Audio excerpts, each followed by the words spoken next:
Russia is trying to stop meeting on peace and prolong war, Zelensky says. Ukraine's President Volodymyr Zelensky has accused Russia of doing everything it can to prevent a meeting with Vladimir Putin to try to end the war. US President Donald Trump has sought to bring the two leaders together, but he said on Friday that's like oil and vinegar. They don't get along too well.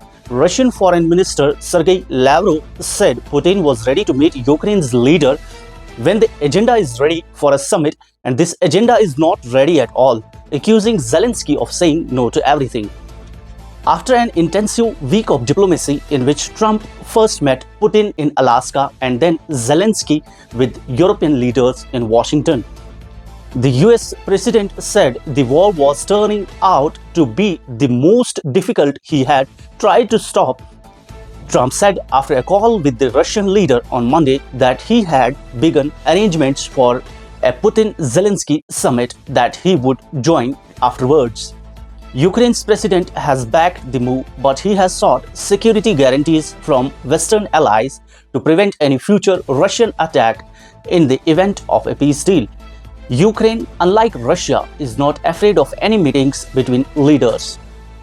On a visit to EU, NATO Secretary General Mark Rutte said Trump was aiming to break the deadlock and the alliance was working on robust security guarantees with the US and Europe to ensure Putin will ever try to attack Ukraine again. Speaking alongside Rutte, Zelensky said he wanted Ukraine's security guarantees to reflect NATO's Article 5, which considers an attack on one member of the alliance an attack against all NATO members. This is the beginning of a big undertaking, and it is not easy because guarantees consist of what our partners can give Ukraine, as well as what the Ukrainian army should be like and where we can find opportunities for the army to maintain its strength, Zelensky said. Rutte said the alliance was working with Ukraine to define the guarantees, explaining that they would focus on making Ukraine's military as strong as possible and involve Western security commitments.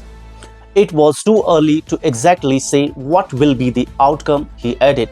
Security guarantees have been agreed in the past but not respected, the NATO Secretary General insisted. Lessons had been learned from previous agreements such as the 1994 Budapest Memorandum, in which Ukraine agreed to give up its nuclear weapons in return for assurances from Russia, the US and UK about its future security. For more updates, stay tuned on GNI.